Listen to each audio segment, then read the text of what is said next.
Good evening. Welcome to the Not So Perfect Bigfoot Show. Tonight I have Richard Daniels with me. Richard is from New Mexico. He has a background in radio, and also he is a school teacher, much to be respected. Richard, you want to tell everyone a little bit about you? Yeah. I mean, you covered most of my background there, but when it comes to um, my journey in the Bigfoot research, it actually all started in the year 2000 when I had my initial contact, initial encounter with one of the creatures, and didn't really even understand what I was experiencing at that time and didn't process it very well and just moved on from it, not even realizing what I went through. And then 5 years later, um, had a realization after, just watching a documentary in the middle of the night trying to beat insomnia. And it's that was in 2005, and it's been a journey, a heck of a journey ever since. And I started out doing research just for my own information, and then realized that there was a connection between the work I was doing in the mental behavioral health field, along with a correlation with what I was experiencing with people that I worked there, and then people that I interviewed as Bigfoot witnesses in the fact of traumatic after effects that they were feeling. And I started that research in 2016 and ended up publishing a big study that took me 3 years to do in 2019 about just documenting what those after effects were, Bigfoot witnesses and witnesses of other cryptids. And it's to the point now where I'm trying to put wrap up all that information about the traumatic after effects into a book that I'm about to finish. Wow. So I actually got to read a little bit of that study, and that's you could tell that took a lot of work. But going back to 2000, you mind if I ask you what happened that later you had to piece it together? Oh yeah, I mean it was kind of odd. I was living and working in Western Maryland at the time, and really didn't have Bigfoot on my radar at all. It was not something I thought about. The best I could tell you was that I was a Bigfoot agnostic. I heard stories and things like that, and you don't really pay attention to it. You just move on. Well, the young lady I was dating at the time had two small kids, and we found ourselves on a particularly warm day for that time of year in January. And, it was about 60 degrees that day. So you don't waste a day like that. You go out and use it and get outside. And we went out for a picnic that afternoon, and that turned into visiting friends, and that turned into going out for dinner. And we ended up getting in kind of late, between 9 and 10 that evening. And her house was basically out in the sticks and right on the edge of a big wooded area. And part of the driveway that we were on passed between her house and the woods at the time. And as soon as we got out of the car, we could hear something big moving around in, in the woods, and it wasn't far away. And we immediately you think black bear in that area. It's a black bear, and she hustled her two kids inside very quick to get them to bed. And it was my job to get all of the items from the picnic and everything, all the unused food, all that kind of stuff inside. And I didn't want to make multiple trips with a bear prowling around, so I filled up my arms and just holding everything. And the hatchback of her car had to come down, so I used my elbow to try and shove it down, and got inside, and everything was good. After a few minutes, though, she comes downstairs and goes to the door to look out, see if she can see a bear. And she notices my elbow was incredibly inefficient because the dome light in her car was on. And her battery was going to run down. She had to be to work the next day, all that kind of stuff. So, long story short, chivalry is not dead. I was the one that was going to go out and shut that thing. And I'd spent enough time in the woods where I knew you don't just walk out there, walk back into the dark and expect everything to be good, especially not with a black bear running around. And I went to the back door and turned out the interior lights, and I turned out the porch light that was out there, and just trying to get my eyes to adjust. Because if that thing was out there, I wanted to at least be able to see it coming a little bit. best I could, trying to get my eyes to readjust. And that's when I realized there was a little bit of light out there. There was, I don't remember if it was a full moon or near a full moon, but there was a lot of moonlight that was available. And then there was about a couple hundred feet away, there was a lamppost that was there that illuminated that part of the driveway. So there was some ambient light out there, and after a couple minutes, I felt pretty good about it, and stepped outside and walked over to the car. And the entire time, my eyes were on the one point in the tree line, because the entire tree line was lined with bushes and briars. And bears just aren't coming through that. They're not stupid. They take the path of least resistance the same way we would. They don't want to get hurt going after something. So there was one spot in there that was about 15 feet wide, where all the bushes and briars had been beaten down and taken out. And that was where we used to take her kids back into the woods to go hiking or play in the woods or whatever. And at the time, I didn't realize this. She told me about it later. But that was actually the spot where she would take food that was about to go bad and dump it out there so animals could eat it. So I was looking, at that spot the whole time, about 15 feet wide, and the canopy of the trees came down to about a 5 foot level. They were right up to around where my shoulder was. And if that thing was coming out of there, it was coming out of that spot. So I watched it all the way right up to the back of the car, and I didn't even look at the car. I just put my hand on it and pressed down on the hatchback. And as soon as I pressed it down, there was movement in that space. And the first really weird part of that was that the movement wasn't across the space, or it wasn't coming out of the space. The movement was straight down. Yeah. And I looked at that and I was like, it just caught my eye a little bit, and I stared, and I could see the outline of something there. And it was a brown shape against a black background. So I was I had enough light to see something was there. And I stared at it for a minute, and the first thing I could tell was that it was massive. The head was right at the 5 foot mark of those trees, that canopy mark. And the first thing I really saw was shoulders, these massive shoulders. And they had to be 3 feet wide. They were huge. And they came straight out from what looked like a head. A head, yeah. And in my mind, I'm seeing a bear.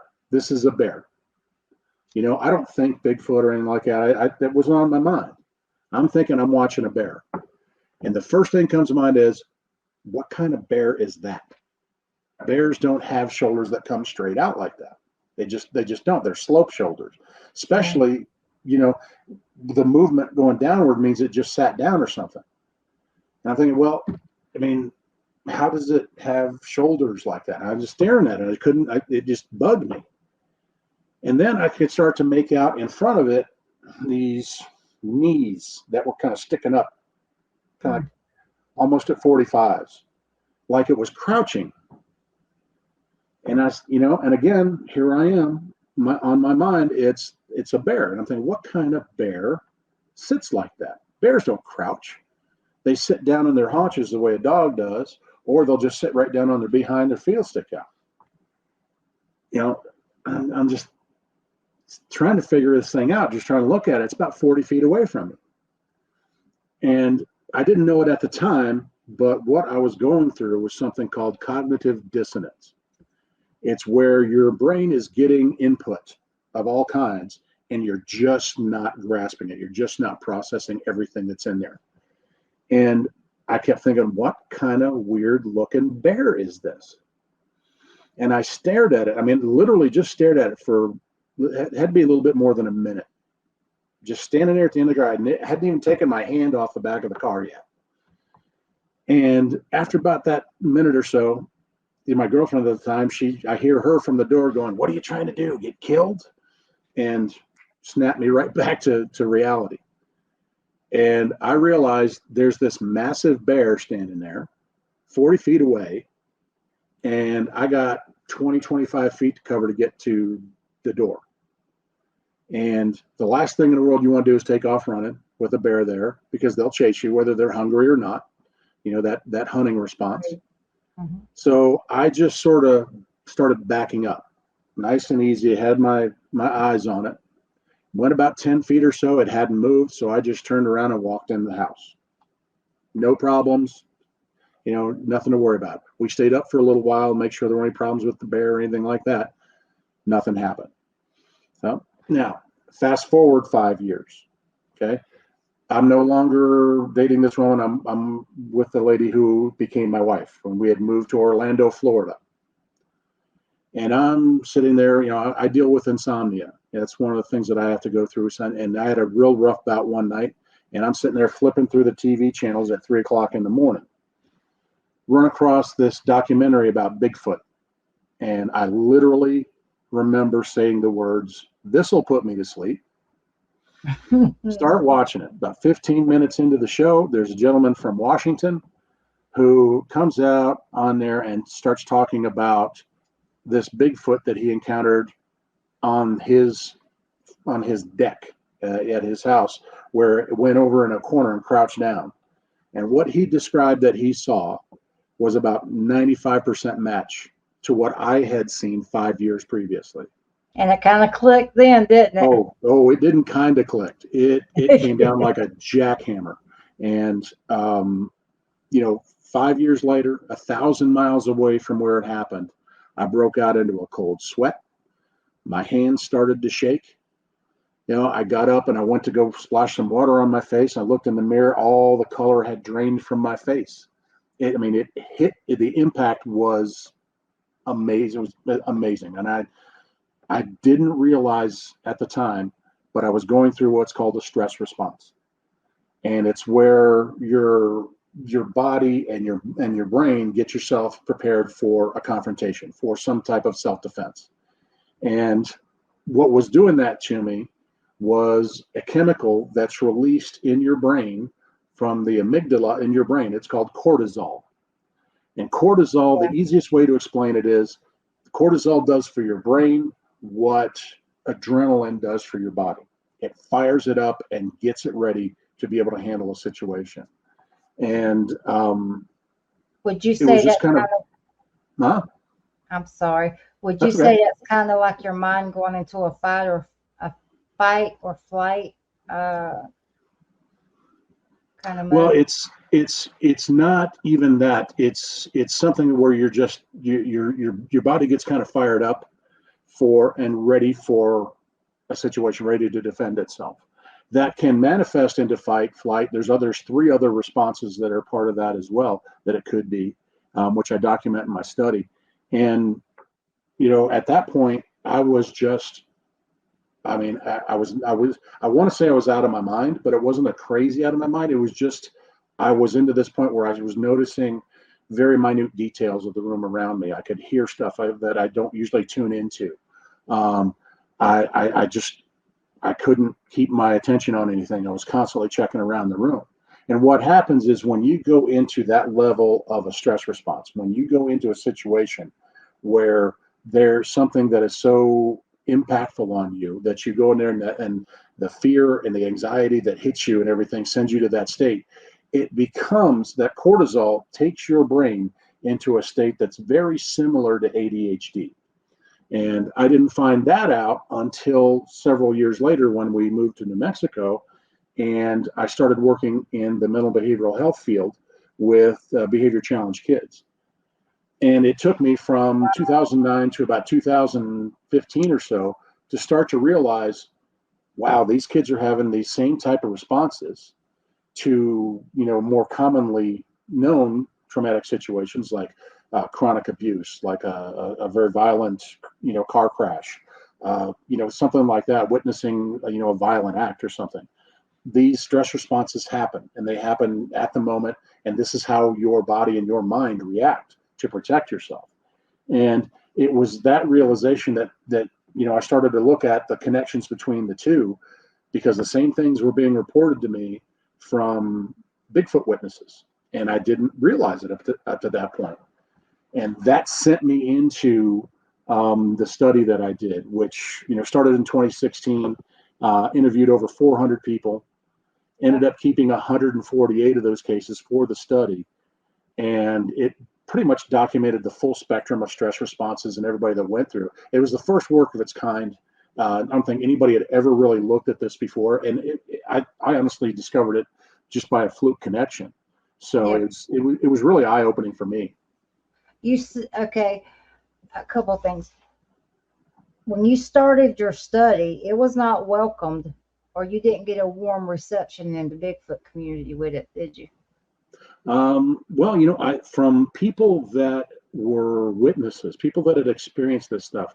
Like a lot of researchers, I monitor a lot of Bigfoot groups on social media, and I do that number one to just gather information and things like that. But then I realized I could reach out and make contact with these folks. Anybody that indicated at all that they had had any kind of struggle with their experience, I'd reach out to them and say, "Look, I'm trying to study this. I'm trying to understand this. Do you mind if I interview you?" Um, and I mean, it was 408 people that I ended up talking to about this, and each one of those people I talked to at least twice. And there's over 1,200 hours of interview time that I put into that project over a 3-year span. And of course, I had with 400 people. I was thinking I'm going to get 500 cases to use for this study, and that's a good number. And then after almost a little over 3 years, I was just worn out trying to do it because I spent most of my free time doing stuff like that. And oh, there's my cuckoo clock. Sorry. Yeah, I love Uh, it. but the I said I've talked to 400 people, and then I started to really pare down the cases. And I mean, a lot like investigators do, a lot like interrogators do, I had to really start to divine the stories that I could use. And it wasn't that I didn't believe anybody, it wasn't that I was had any prejudice against anybody, but I had to think about the preservation and the quality and integrity of the data that I was going to present. And one of the things I hated doing was asking people, do you have any personal or family history of mental or behavioral health diagnosis? And it wasn't that I thought they were crazy, it wasn't anything like that, but I knew that's something that people reading the study would point to and say, oh, well, you can't, this whole all this data is tainted because you have these folks in here who admit this. And I had to explain that so many times, it just hurt, because at the time I was working in that particular field. I was a paraprofessional working with people on an everyday basis that were going through those type of things, and it hurt me to have to do that. But it was necessary for the case of the study. Then anybody whose stories kind of morphed and changed and got bigger and better as it went on, the different times that I talked to them, those I paired out as well. So I ended up with 148 cases that I was able to work with. And I knew immediately from looking at it that was plenty of data to go off of for the study. You also broke them down, um, response reactions. Mm-hmm. You looked into what happened to their life to include some relationship aspects part of it.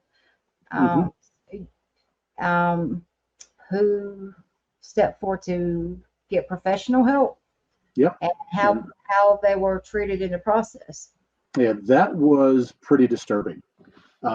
Because I believe, let me check here. I mean, there's so much data in this thing. I don't That was have very all of excellent.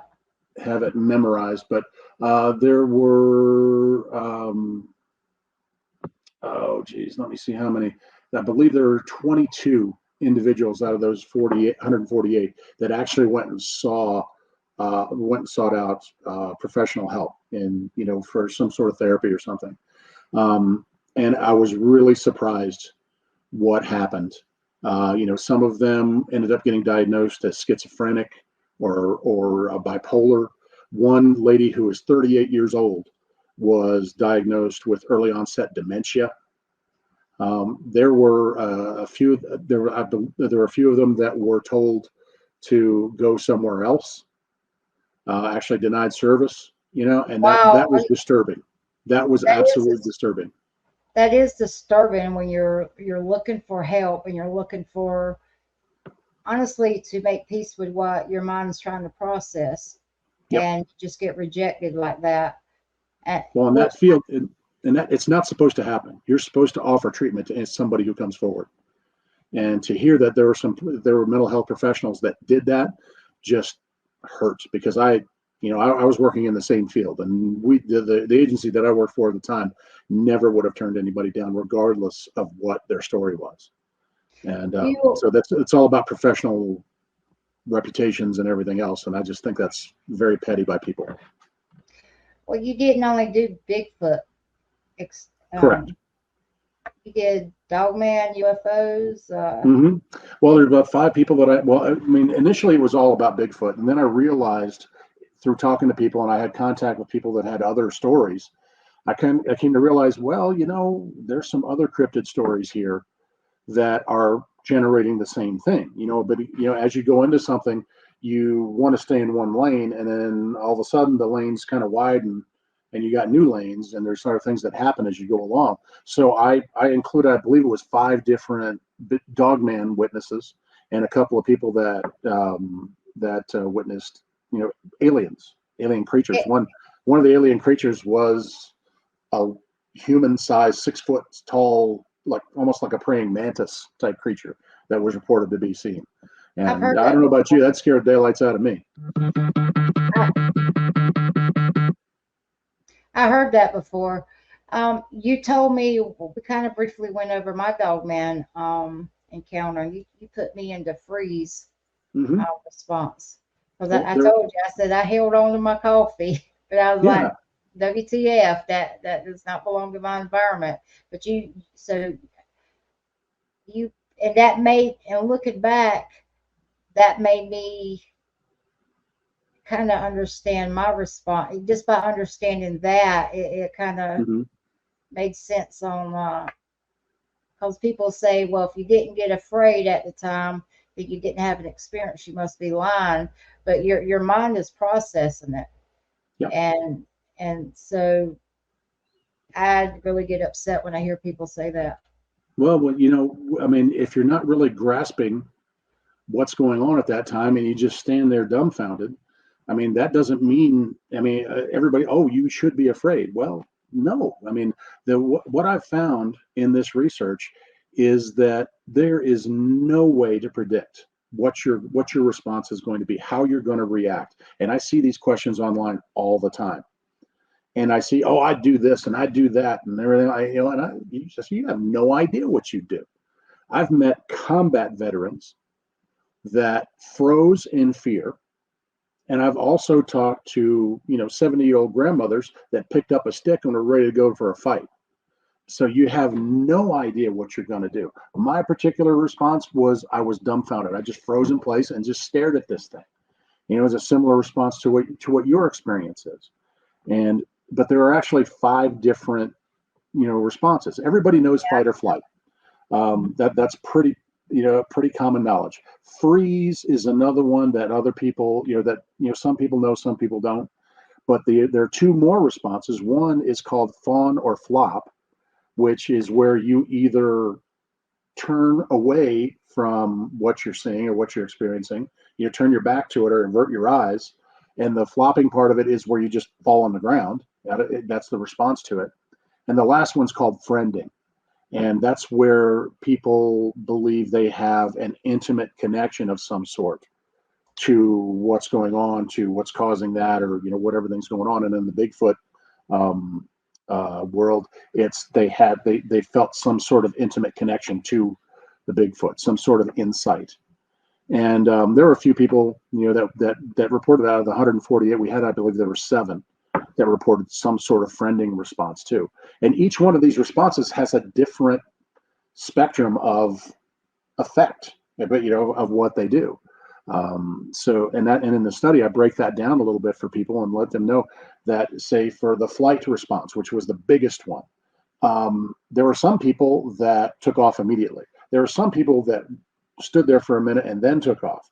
There are others that they ran a little bit and stopped, and they just couldn't get it all together. So there's never any uniform way of doing something, but there's a spectrum of each response based on how somebody reacts. You took it a step further, even broke it down to the people that wanted to actually go out and try to have the experience again, people that never wanted to see it again, and people that wanted to make friends with it. Mhm. Yeah, That I mean, say, let me quote the number. I'm trying to quote the numbers here. Um, I had uh, it first, but I'm not the brightest crayon in the box. I asked my husband. We were trying to print it off so I could have a reference. And yeah, me and computers and printers and copy machines. That's could I could write a book of horror stories. yeah, there's a ton of people. It's like, what is it? I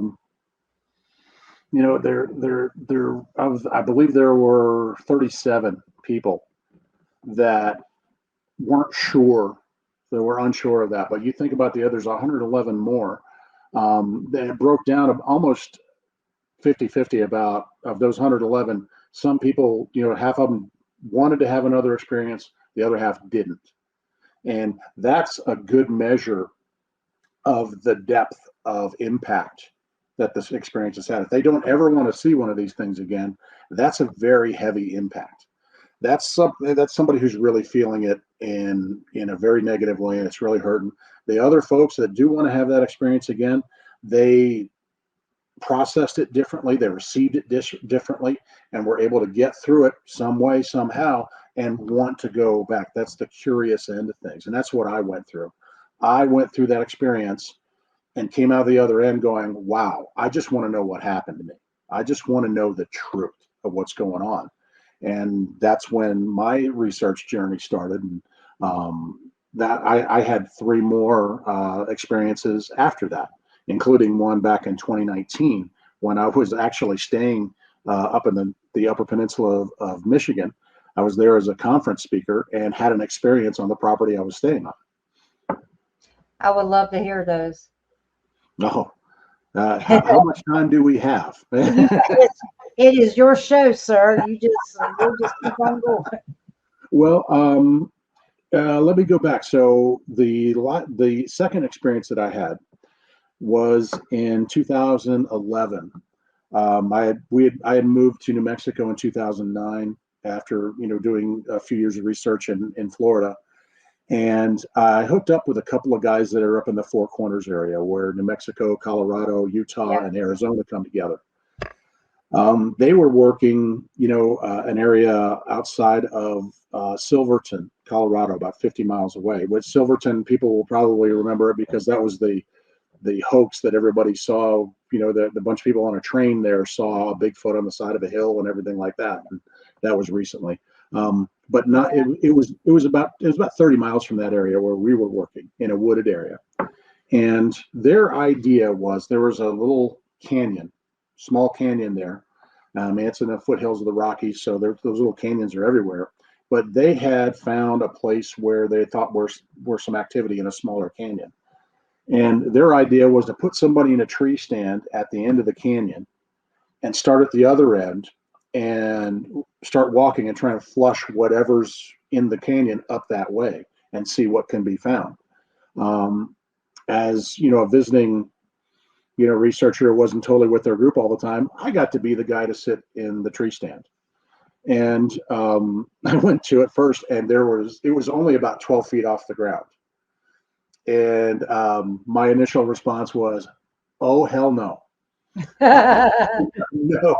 And one of those you could just climb up, use to climb up. I went up about Yeah. another 12 feet, so I made sure I was good, a Yeah. good bit up there.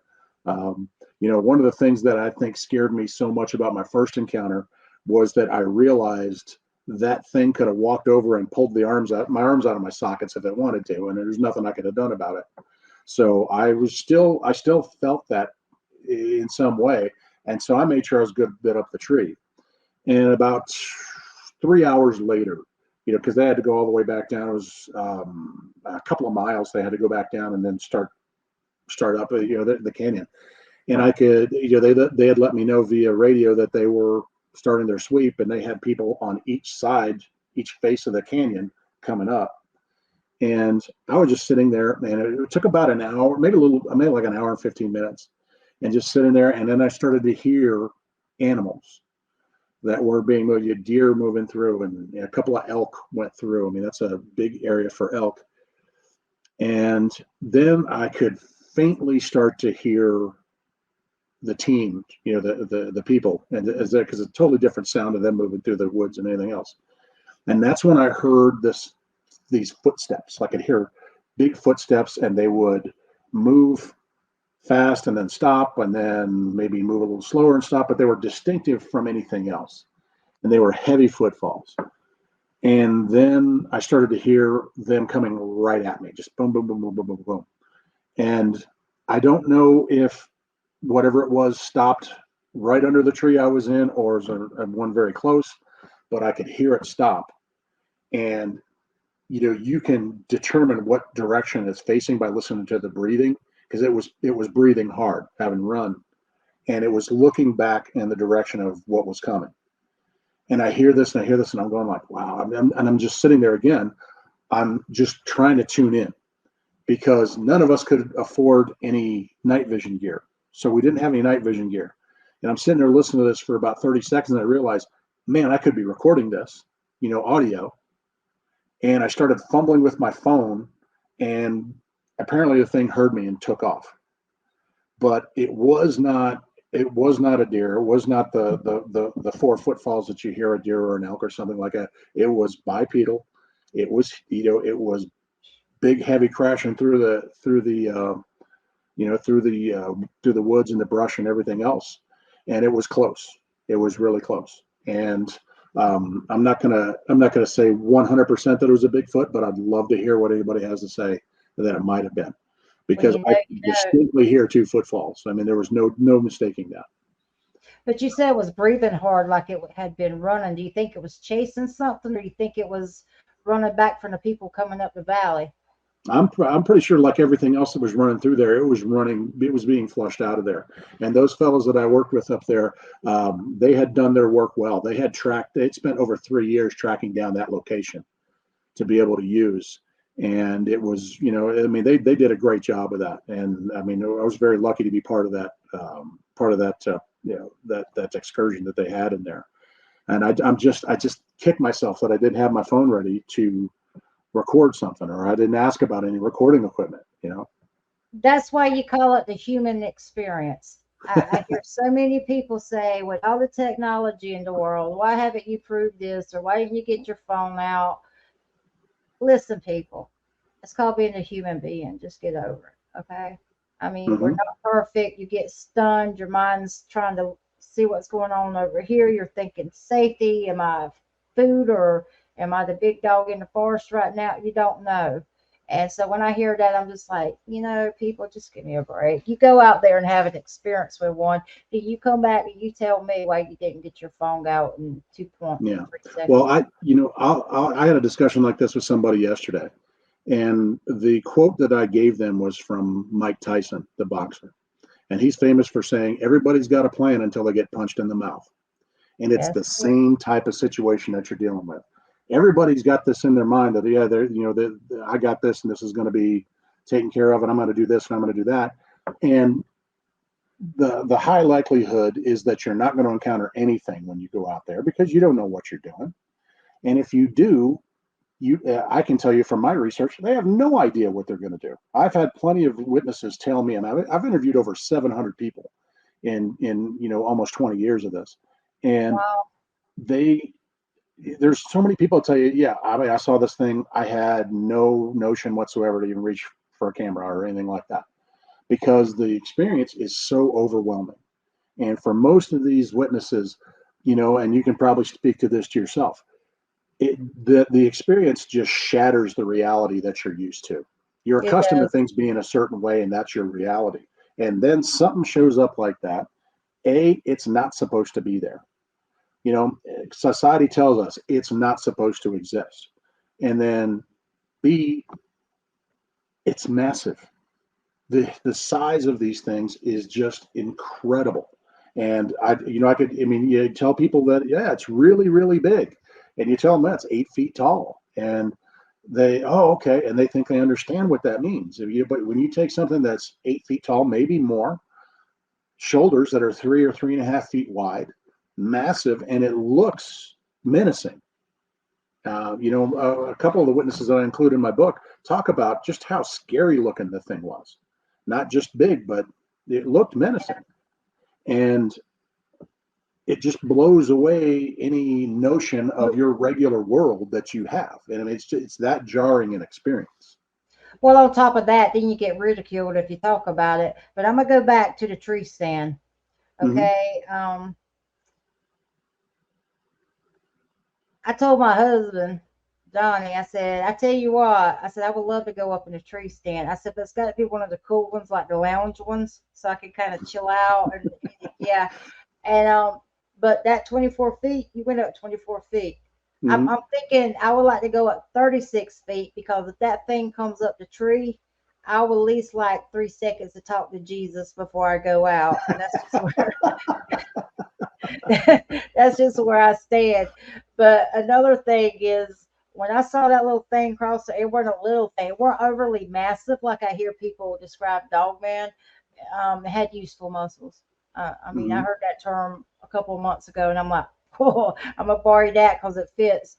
But I'm going to tell you what I said, okay? I mean, I'm a little raw, a little redneck, but I was like, SOB, some redneck done and bred something in their basement and it escaped out my environment and it should not be there because it was not, it should not have been in my environment, sir. I'm telling you, I knew my environment. I mean, I'm a swamp girl. I go, I love nature. The job I had at the time, I worked with animals. I'm telling you, it did not belong in my environment. And I went to that freeze stance. But I mean, I'm stupid.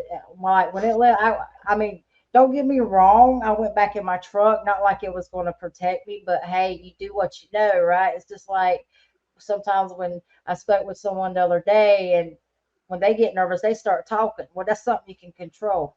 And you kind of, it's like a cat purring when they don't just purr when they're happy; they purr when they're upset or scared. I mean, so I got in my truck, and the sister went down the street. But I got down the street. This is twice I've done this in my life. I once whatever. But this twice I had a really crazy experience that should have been life changing, but I'm too stupid to get it.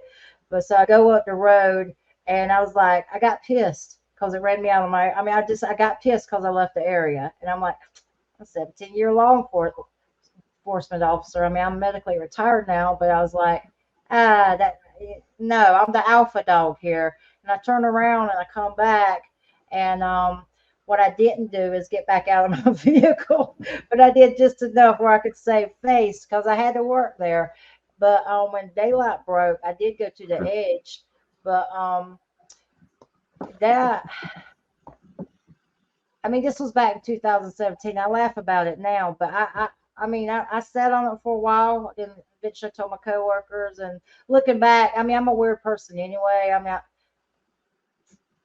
I just I'm a round hole trying to live in a square world, I guess. But my coworkers they like weren't nasty or anything, but it's always the weird person that sees something or the strange person that sees something.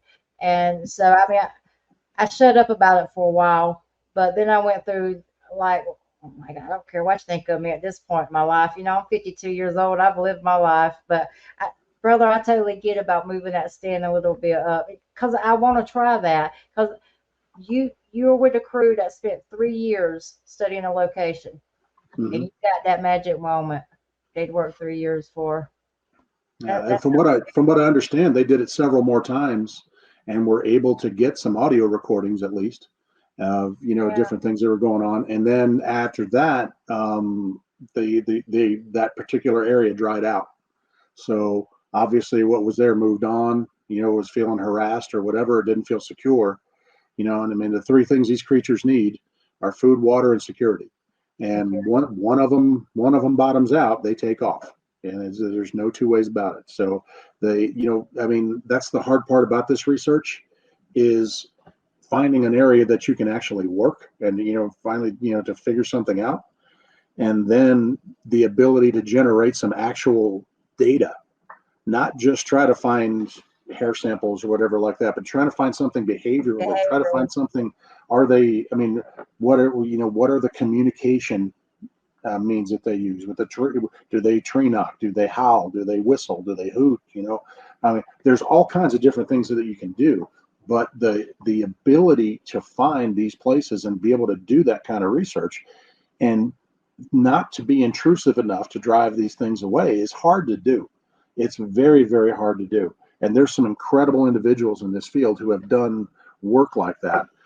But what do they get as a result of that work is they get shunned by mainstream science. They get ridiculed by anybody and everybody who is, no contact with the community at all, or things like that. And even within the community, there are people that call them liars and hoaxers and everything else. And one of the things I tell people is that you got to, when you get into this, you got to be prepared to wade through half a mile of BS to find people that are earnest and and sincere in what they're doing. And that is why people don't want to give up their research areas. Mm-hmm.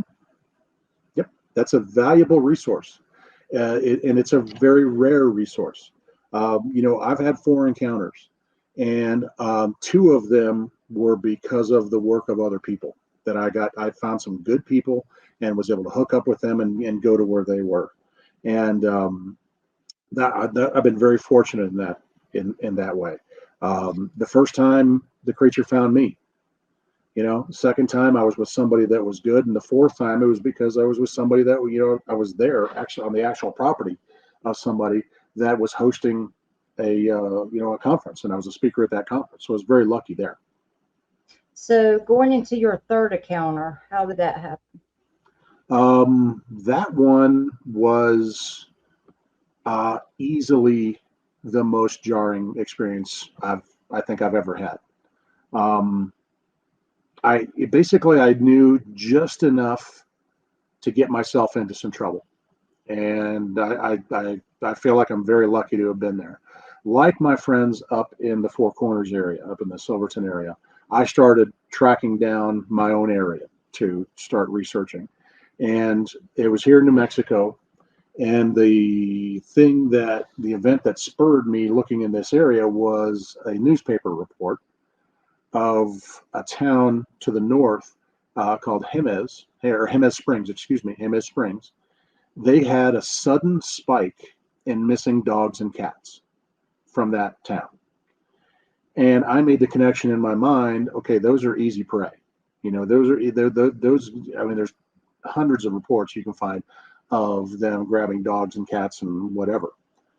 So I made it a point to get up there, and I started over a couple of years, from the time that I had that experience in Colorado, over a couple more years, I did the research, and I became pretty satisfied that there was activity in a nearby national park, and these creatures were coming out of that national park and foraging around this town.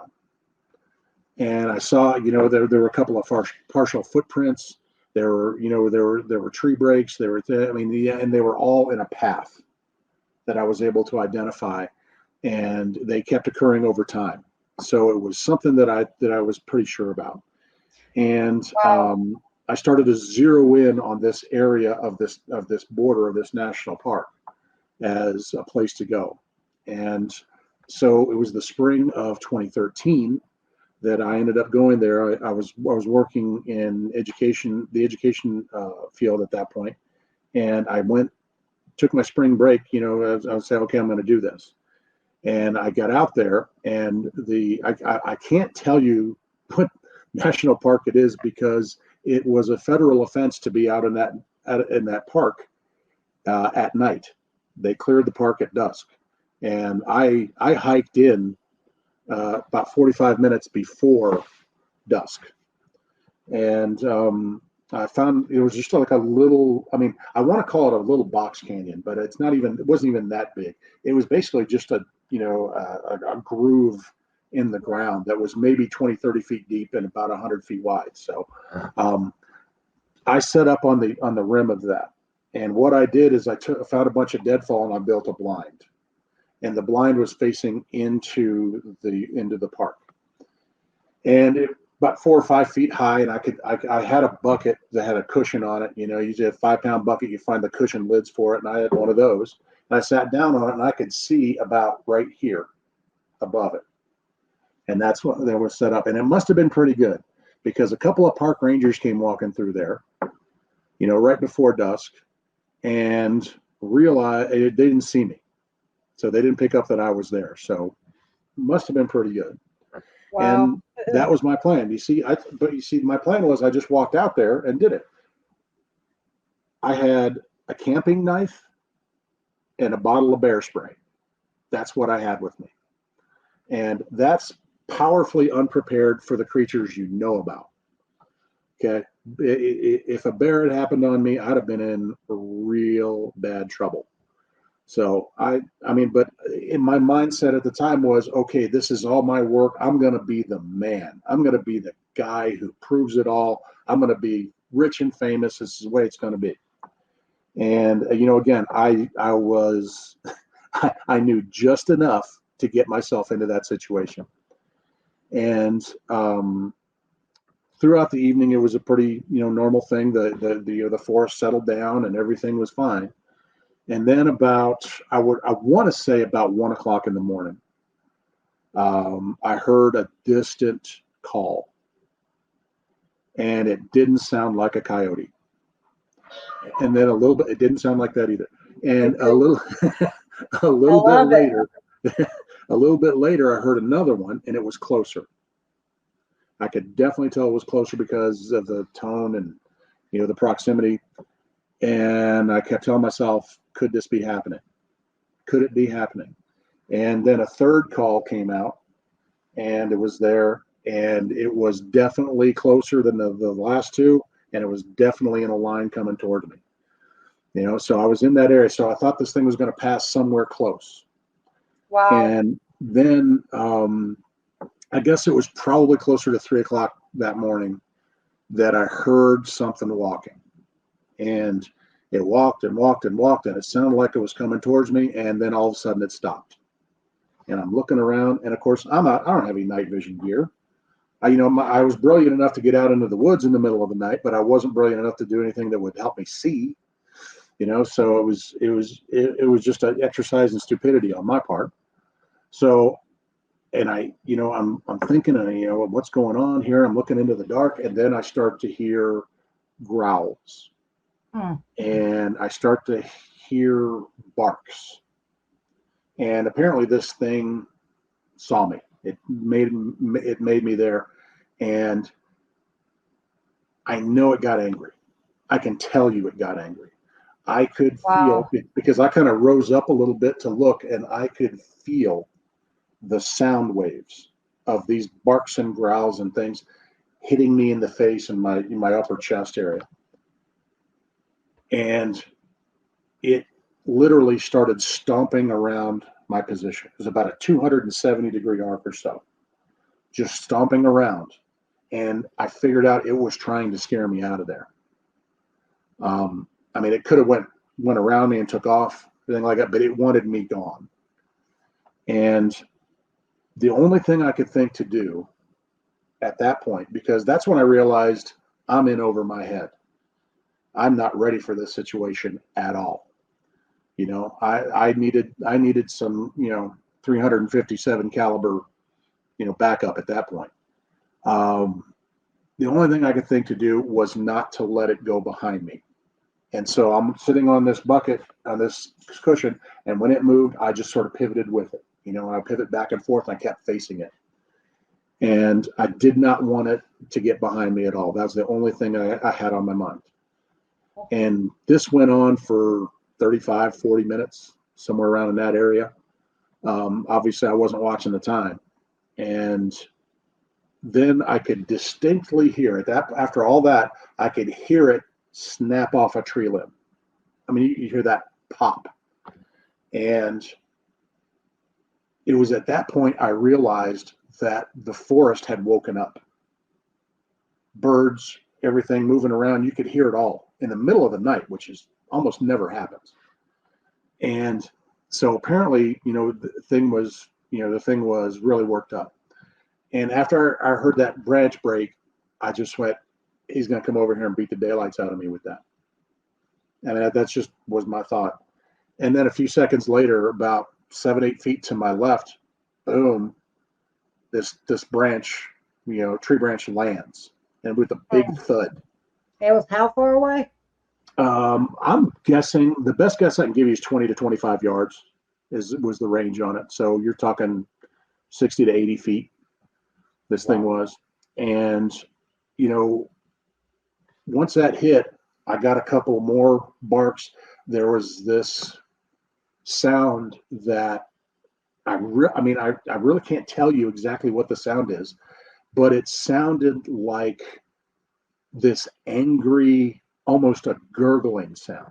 It sounded like somebody was rolling an R almost, you Mm. know, and it just, that kind of thing. And it was after that that it started. I could hear it going back where it came from in that direction, and I, it, I couldn't believe it. I was just sitting there petrified. And I was in the same state of mind that I was when I realized what I'd seen after my first encounter. And that experience had put me in the same place. And the noises went down, it kept going and everything like that. And there I am. I'm sitting there. By this time it's about 4 o'clock in the morning. And I wanted to run. I wanted to just, yeah, haul it out of there. And I realized I can't see anything. And the last thing in the world I want to do is just go, flying through the forest and run right into the side of a tree or something. I'd already seen somebody do that on an excursion. It was hilarious, but I didn't want that to be happening to me. So the only thing I had to think to do was just sit there and wait until I could see something.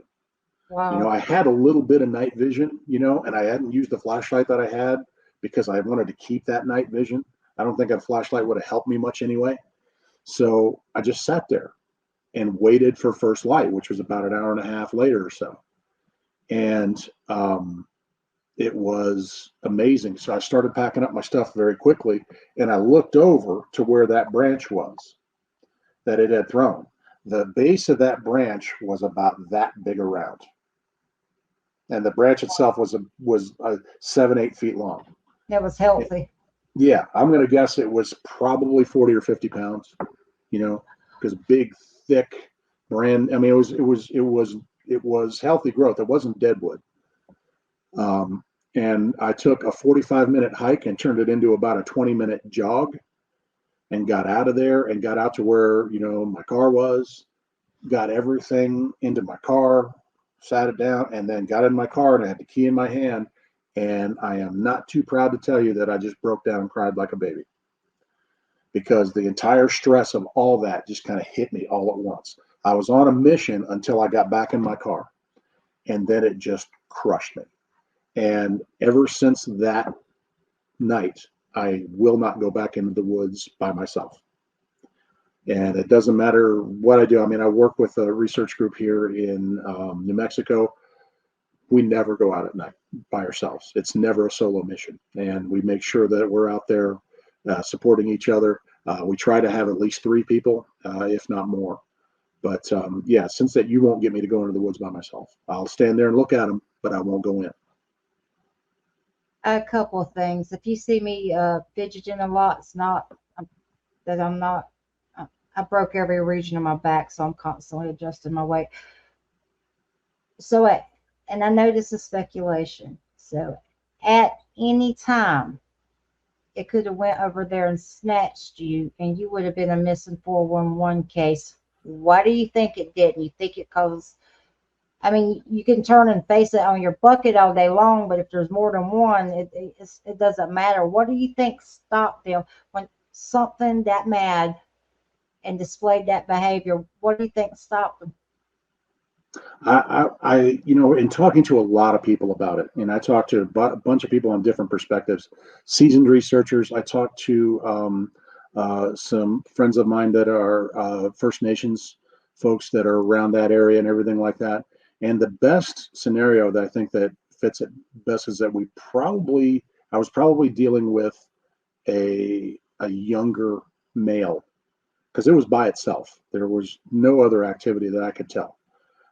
Maybe a younger male that had just separated from a family group to go out on its own or something like that. Um, First thing is, a more experienced creature would have seen me sooner. He wouldn't have walked up on me the way it did. And then the reaction was confrontational rather than to slip away like you would get most often in there. So that to me spells youth and inexperience, and that's where it was. And that inexperience was probably what kept it at that distance as well, because an older, more experienced individual would have gotten out of there not knowing whether I had a gun or whatever, was out there hunting or whatever. This one, maybe not as experienced, and probably stood there and chose confrontation to that. So But it was a learning lesson to you, but you also was a learning lesson to the juvenile. more than likely, I couldn't tell you for the life of me, what size it was. I didn't go out and look for footprints. I was too wound up, and I just wanted to get out of there. And there's so many things that I should have done. There's so many things that I could have done, but those weren't on my mind. My mind was get out of there. And that was the experience for that I try to let people know, because there's a lot of people who talk to me and they look at the experience that I've had and the research that I've done, and the first thing that I'll tell you is not to do some of the stuff that I've done, is not to make the mistakes that I've made. And to me, what I've come to realize is that the true measure of somebody who is educated and knowledgeable about something isn't that they know more than somebody else. It's that they've made more mistakes than everybody else. And there's a lot of mistakes to make in this field. And I've made, in 19 years of research, I've made a lot of them. And it's only the relatively the relative minority of decisions that I've made that have been good ones that I have to stay with. And that's the basis for my research moving forward these days. That's outstanding. Um, your third, no, this would be your fourth one. And that was my third one, yeah. Yeah, so one we're going into now would be your fourth, because I still want to talk about your up and coming book and your studies. I think that's really important, but I really like your insight, because I think it's important for people to see the people behind the research. So easy to mock them, so easy to, stereotype them as a bunch of crazy people in the woods. I mean, you, sir, are intelligent, and it's hard to say that, it's hard to argue that you don't have intelligence. Well, some And of on my top of students might that, not agree with you. yeah, well, they're students. Um, but on top of that, you have common sense, Hmm. and that's a good combination. And so it's really, I think it's going to be hard for people to watch this and feel the same way about researchers when because it does shed a light on them. Yeah.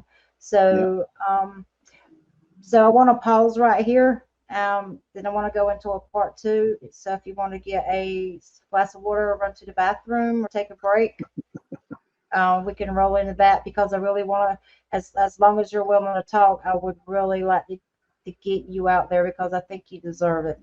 No, I appreciate it. Thank you. I do. I'm good to go. Whenever you're good to roll, I can do this all day. All right. Give me about 1 minute, All right. and I'm just going to pause my camera, and I'll be right back. I'm a woman. I have to tinkle a lot. I'm No sorry. worries. No worries. 1 minute.